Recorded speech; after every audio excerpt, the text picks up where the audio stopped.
Motherfuckers, it is time for the Raw review, and I have to say, I kind of enjoyed this show. Didn't really find a lot of bad things about it. I will express a couple of things that did piss me off on this show, but for the most part, it was a show that didn't step on too many toes. It stepped on some toes, but for the most part, my toes are feeling okay. All right. So we start off with Randy Orton complaining, the same old shit coming out there, and he's just, pretty much whining about having to face everybody in the chamber. And then you got Stephanie McMahon and Triple H coming out, and they tell Orton that they're going to have to reconsider the face of the WWE. Right here, they're backpedaling here after being anti-Bryan.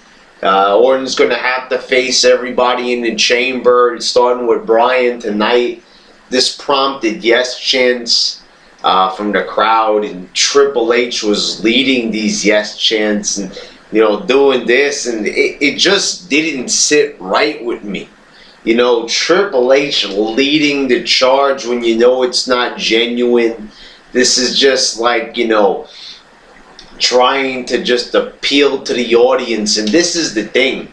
What's very, very fucked up about this is, what is Triple H here? Is he a face? Is he a heel? What the fuck is going on here? I don't get it. 1 week, he's telling the crowd, oh, you didn't get what you wanted. That was last week, motherfuckers. And now this week, he's all of a sudden leading the charge with the yes chants and, giving the people what they want. I don't understand what's going on here. It's kind of fucked up. I mean, 1 week he's pretty much, telling us, they don't give a shit what we think. And the very, very next week, this is when they become concerned about us, we got to give the people what they want. Yeah, because you know what the difference is? Because last week they had one of their top stars, and this week they don't. Yeah, that was the thing. They thought that, Punk, he left before Raw, but, it was too soon to tell if he really left. They thought that they still had him secure. But this week, no Punk at all. So now they really got to be careful. They got to, they're basically like stepping on eggshells around here. They got to be really fucking careful what they do. Because if not, then, more wrestlers are going to walk the fuck out the door. Good to hear these yes chants, but Triple H leading them. They should have just passed on this. It just looks very fucking phony. A lot of pandering going on here. In the first match, you got The Shield defeating Rey Mysterio, Big E Langston, and Kofi Kingston. Now, I don't like the goofballs on the babyface team, but not a bad match. A Shield match, but, it's okay. I kind of, don't like this whole thing that they do where they just pair up a bunch of fucking jobbers and put them against the Shield. It just kind of makes it feel cheap, like very cheap booking, like it could be anybody. Like, what do these people have anything to do with one another? Ray, Kofi, Langston, their pets haven't even crossed. They just throw them on the same team because they're faces, and they need to face a heel tag team. But, decent action here, not too bad, can't really complain. I'm starting to see a little bit of Roman Reigns trying to improve in there, trying to incorporate new stuff. You had a double team heart attack in there, so yeah, not bad action right here to start off the show. After the match, you got the Wyatts. Some pretty good promo work here. I like the little whistling part from Luke Harper as they're mocking the Shield. It was kind of creepy. So, this is what I said they need to do. They really need to find new ways to creep out the audience. They have to do things in this PG landscape to actually make it genuinely scary. Because sometimes they don't really come off that creepy. They need to do more, and this time they actually did this little promo here. Next up, you had Wade Barrett. He's insulting everybody about the Super Bowl, you know, them stuffing their faces, and you know, that's all fine and well. I guess this is a typical insult from a heel wrestler, calling the audience fat. Very cliche, but you know, I guess it was all right, you know. But then they get this idea. If Wade Barrett says, you know, hopefully you guys, you know, are not going to be around next year because you're eating so much, you know, you're going to fucking die. And then Jerry Lawler just gets up out of his chair, stands on the table, and is like, oh, hey, Barrett, hopefully you're not going to be around next week. And Barrett's like, he's like all insulted. And, yeah, what is this, elementary school? Oh, hopefully you're not going to be around next week. Oh, burn. Ooh, what an insult. What a fucking joke. That's not an insult. That is a fucking joke of an insult. Who would be insulted by that? Wade Barrett could kick this old man's ass, and he's all insulted and shit. What is this gonna lead to, a match between the two? Let me guess, Elimination Chamber, Lawler versus Barrett. Oh, I can't wait for that match. Fuck it. That's very fucking stupid right here. You know, they could have just like had it where Barrett just insults everybody, and you know, that would have been acceptable, you know, useless but acceptable, I guess. But Lawler just has to get up and, hey, Barrett, you know, like, just looks stupid just to have him stand up and say that. It's not even insulting, it's dumb, and it barely made any sense. Like, why is he at risk of getting fired? No, he's not. So, like, why wouldn't he be around next week? Last time I checked, he's in shape, so he's not going to die because of obesity. So how does the fucking transition there work? How is that a valid comeback? Pretty much, you know, it just sounded dumb. And you know, Jerry Lawler, how fucking lame is he? You know, this is the thing. You know, back in the Attitude Era, always talking about Attitude, that's all he cares about. Well, let me explain why. Because Lawler was actually very entertaining. You know, he was very hip and just with it on commentary. Now he's just like, you know, he's just like a lame baby face, and he just does everything and says everything. Pretty much a typical, you know, brainless fan would. Yeah, Lawler represents the typical retard here in the YWC. Just like, you know, that's all he does at ringside.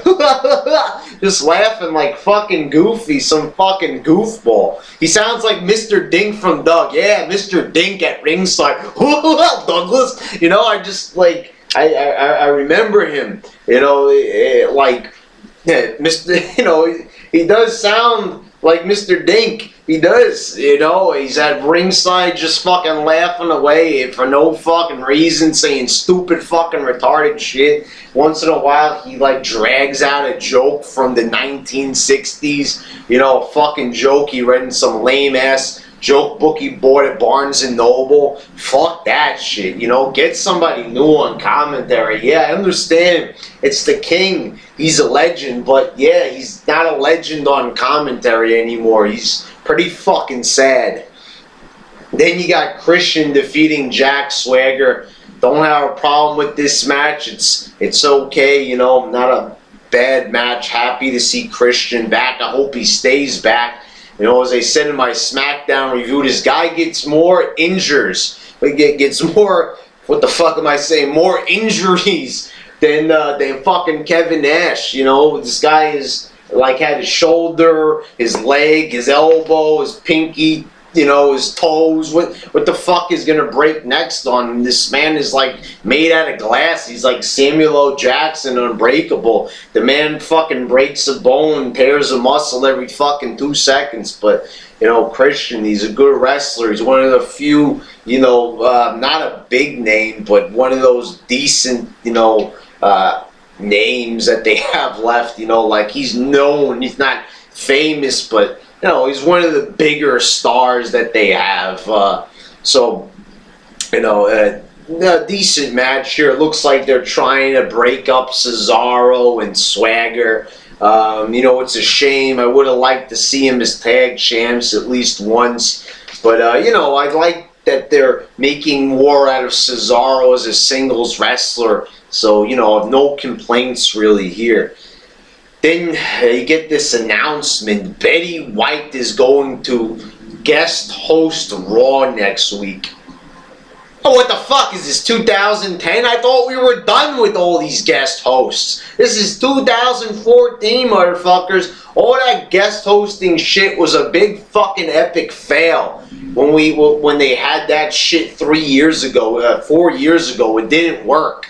They started out in 2009. They got a bunch of B-listers. Sometimes they get like an A-lister, Shaquille O'Neal or something to pop in there, but it never really resonated with the audience. Nobody cared. It didn't translate to big ratings. It got him a couple of like spots on like ESPN with Shaquille O'Neal, some mild attention in the media, but that's it. Betty White, why? Why the hell would they pick her? Like, this is not even cool or anything. And what is this? What is she going to have, a Mae Young spot? You know exactly what's going to happen here.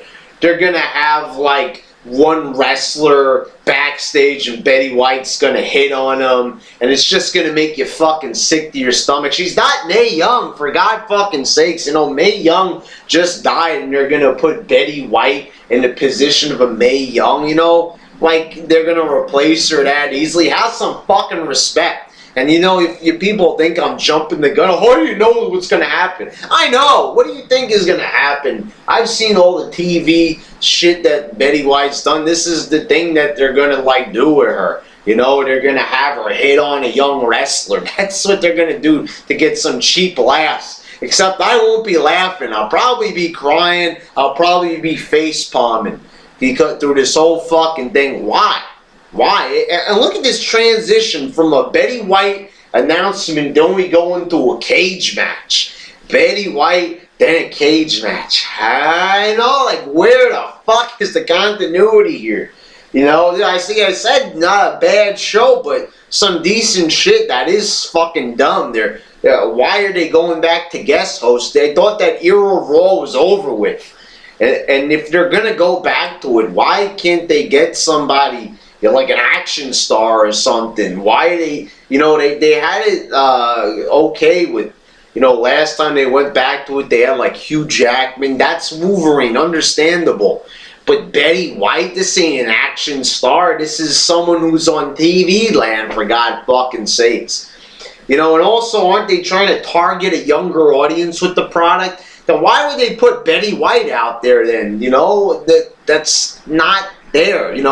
Older adults who grew up with the Golden Girls and shit would enjoy this. But this is not their target audience, And also, the most people who watch this are 18 to 30. That used to be their key demographic. And they're not even going for that even. Holy fucking shit. I'm not saying the Golden Girls is a bad show or anything.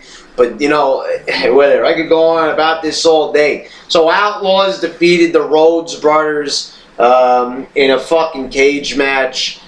Some chance of use the cage in the beginning. The beginning was a little bit boring. It picked up at the end. I can't help but feel that if Cody Rhodes didn't do the moonsault off the cage, this match would be pretty fucking forgettable, to say the least. But, it was a decent cage match. Some decent little moves here and there. Not a big epic cage match, but better than the Usos cage match. This was better. The moonsault was good. Cody came very close to botching it, though. Like, he only really hit Road Dogg with his arm with the moonsault, but he did the moonsault. I'll give credit where credit's due. So yeah, an alright cage match. Then you got Titus O'Neil defeating Zack Ryder. This was what's funny. They haven't shown Zack Ryder on TV in like half of a year or something like that. and all of a sudden he just pops back up, and they don't even say that it's a return or anything. Titus O'Neil comes out to some pretty like fucking eerie music, and comes out, and he just destroys Zack Ryder, and that was good to see. I was happy about this. Everybody who's watched my videos for a while now knows that I see a lot of potential in Titus O'Neil. He's got a good look, a good personality. He's very good on the mic. The thing is, they got to do something with the gimmick, though. They have to add a little something to spice it up a bit to make him stand out. Because, he came out, it was a little bit plain looking, like he didn't even come out like, they need to show like this is a new Titus O'Neil. Not that it's like just a guy who broke up from a tag team. Like, they got to do more like, what they did with Shawn Michaels. Like, he's got to become ultra cocky. He's got to go out there, like how Shawn Michaels came out there and danced, started wearing like, glasses and stuff. That's what Titus O'Neil's got to do. He's got to come out there, wear some sunglasses, maybe some type of like, ring jacket or something, just to show that he's changing, but they have to do a better transition with this heel turn for Titus O'Neil. But, nonetheless, it was good to see Zack Ryder, a goofball, get destroyed by someone with a lot of potential. Then, more shit here. You got a dance-off out of fucking nowhere. Like, where did this come from? You got Fandango and Summer Rae. It's a dance-off, and then Santino comes out.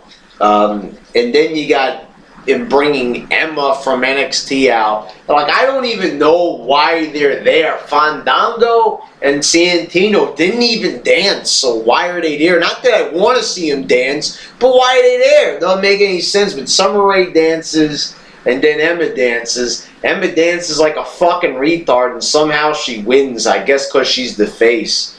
People cheer for her because she's being goofy. Then Michael Cole at ringside is doing the same dance, and I'm just like, what the fuck is this circus? What a fucking freak show this is. Just everyone dancing around all the time. Betty White, like, man, there's some okay stuff on this show. I'm really trying, like, I said at the beginning, it wasn't a bad show, but then when I talk about the shit, it's just, don't let that, like, overshadow it, because sometimes I really have to talk about these negative points because they piss me off so much. Like, this dance-off, where the fuck does it come from? Like, it just comes out of nowhere, right out of left field with all this goofy-ass dancing and shit. Where the fuck did they get this from? Like, where's this idea? Like, how do you go from a cage, like a heel turn that was good to see, and then some fucking dance-off? I don't get it. Then it's Sheamus defeating Curtis Axel. Not a bad match, not a really good match, just somewhere in between. I guess it was a decent effort, but Sheamus, man, the Elimination Chamber, can they please turn this man heel already? He's very, I like this guy, I have to say it, I never fully said that Sheamus sucks, but as a babyface, he does suck. I mean, it's just, this character is not good. When he's a heel, he had the facial expressions, he had more personality. As a babyface, he's fucking annoying. It's just a big fucking annoying goofball as a babyface. Time to turn him heel. And maybe they will, because he's been face for a while. Maybe they'll throw us a bone and turn him heel. Then it's Batista coming out. He doesn't get to say 2 words, but Del Rio comes out. Del Rio is trying to give Batista shit, and he attacks him. Batista tries to powerbomb him, but Del Rio escapes. I guess there was some tension here. It's a decent segment. I'm not really too into seeing this match, though. Not a Del Rio fan, and I'm not sure how I think about this mixture of Del Rio and Batista as a match. I think they could throw somebody better in there. Batista is a decent power wrestler, but he really does need somebody to help him out in there. And a guy like Daniel Bryan or or CM Punk, if he was still there, he could have a good match with them. You know, they got to give Batista somebody to work with. Maybe a heel Sheamus. A heel Sheamus against Batista might, you know, be kind of exciting. You know, two powerful guys. You know, and Sheamus is good as a heel. He's a better worker. I think that could work, actually, on some levels. But Del Rio and Batista, you know, Del Rio doesn't have the same star power as a Batista. It just looks like some jobber trying to start shit with them. Then the Wyatts defeat Dolph Ziggler, R-Truth, and Xavier Woods. They talk about how Ziggler cut a promo. They don't really get into it, you know, about like really what was about, which was a big fucking mistake. I think they should have re-aired it so people could actually see it, because that shit was on the fucking app. They should have fucking put it out there again so people could really see it, so 3 million people instead of 20 people in the YWC could actually see the fucking promo. So they missed an opportunity there. Decent little match. Pretty much they got destroyed. And weirdly enough, Ziggler ends up getting pinned. Like, they don't give a fuck. You know, they're talking about the big epic promo, but he's the one who ends up getting pinned. Like, why couldn't Xavier Woods get pinned? Why does Ziggler, the best guy, you know, on this babyface team, why does he have to get pinned? It doesn't make any sense. Like, by him getting pinned, you're showing that he was the weakest guy on the team. Compared to Xavier Woods, that's fucking bullshit, motherfuckers. That is bullshit. Then after the match, you got the Shield mocking the Wyatts. You know, not as strong as the Wyatts promo. Decent. They're building tension, you know, amongst each other. I'm looking forward to seeing this match. Should be a pretty good little 6-man tag.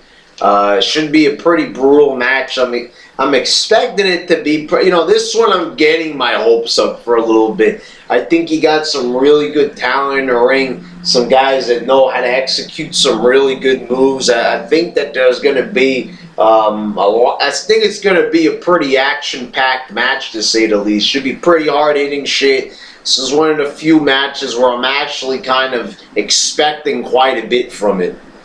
Then you got Naomi defeating Oksana. You know, Naomi, I gotta admit, is pretty athletic for a diva. I look at all the divas, and actually she probably has the best moveset.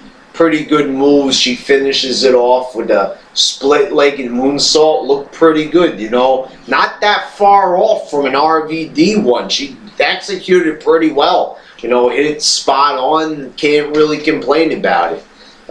You know, I don't know about her being champion. I mean, she's kind of plain as a champ. Doesn't really stand out too much. You know, at least AJ has a little bit of personality there. I like that they've sort of eased off on AJ's psycho routine. You know, this, like, you know, her just being a cocky heel works a little bit better than just, you know, just screaming at the top of her lungs all the time. Works a little bit better. Then we got our main event. It was Daniel Bryan defeating Orton. This was an awesome match. You know, I didn't agree with the commentators were saying here. This is the match that everybody wants to see. No, this is the match that everybody wants to move on from. You know, enough already with Orton and Bryan. And Bryan, if he wins, is he going to be the face? You know, that is up to them. That is not up to the result of a match. If, you know, if they want to make Bryan the face of the company, then do it already. It should have happened a fucking year ago. Enough with Cena and Orton. And, you know, Orton isn't even the face of the company. Stop trying to fucking fool us. It's always been Cena. It still is Cena. Cena's always been the fucking face of the company. You know, enough trying to fool us with, oh, you know, Orton's the face. No, yeah, he's champion, but he's not the face. It's fucking Cena. And, you know, Cena's always going to be in the main event no matter what. He's always going to be the face.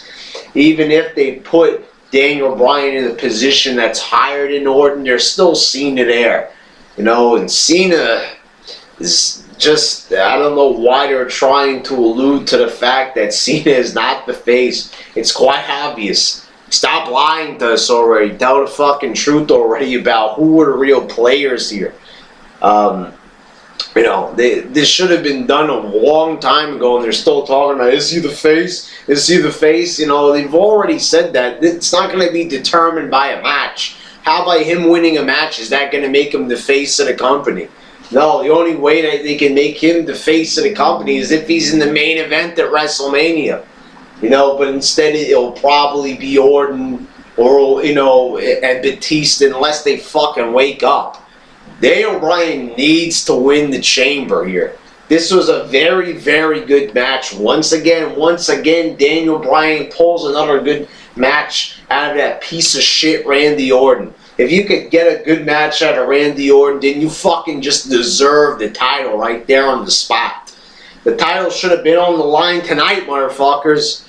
But instead, no, you know, if they're going to give it to him, do it in the Chamber. Let him fucking win the Chamber, for God fucking sakes. If he doesn't win the Chamber, then what the fuck is the whole fucking point of this? Come on already. You know, I don't know what they're going to do. Why do I have a funny feeling that Orton is going to lose every single one of these matches somehow, but end up winning at the Chamber? That's my prediction right there.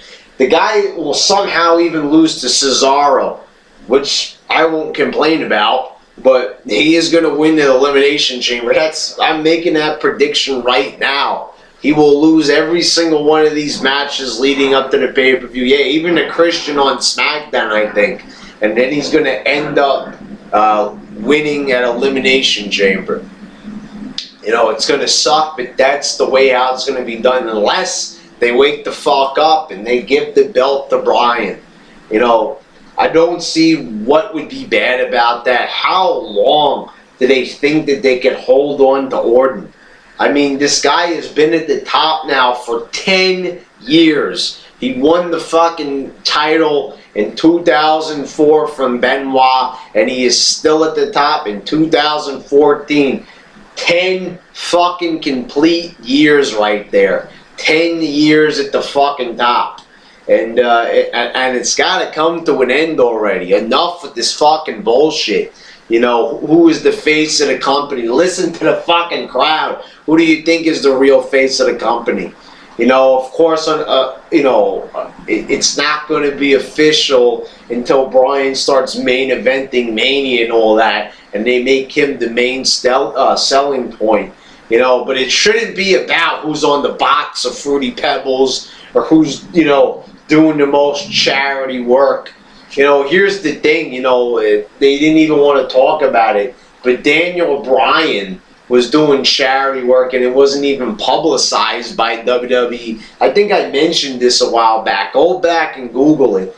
Daniel Bryan was visiting people with fucking cancer, you know, and it wasn't even publicized. He didn't want it publicized. Some, you know, minor little websites wrote about it.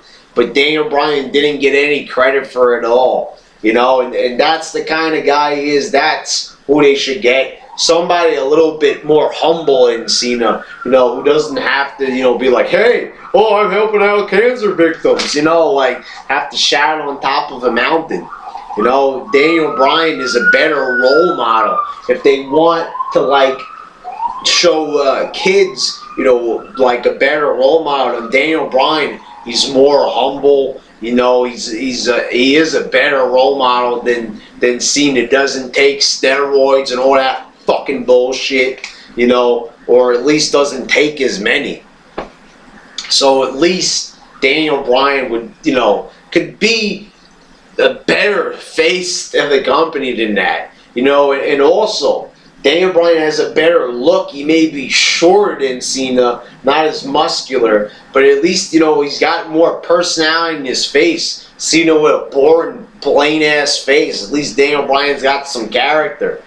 Yeah, so there you go. So not a bad show. Actually, quite a few decent, really, you know, decent matches and a good main event. A lot of other stupid bullshit in between, like Betty White dance-offs and Jerry the King Lawler making little elementary school insults there. But for the most part, a pretty fucking enjoyable show, and people are gonna be like, "What are you talking about? It sucked." Well, it didn't. As I said, I ain't gonna lie. If I enjoyed a fucking show, I'm gonna state it as a fact that if I did. So yeah, I enjoyed it. And yeah, that's all there is to it.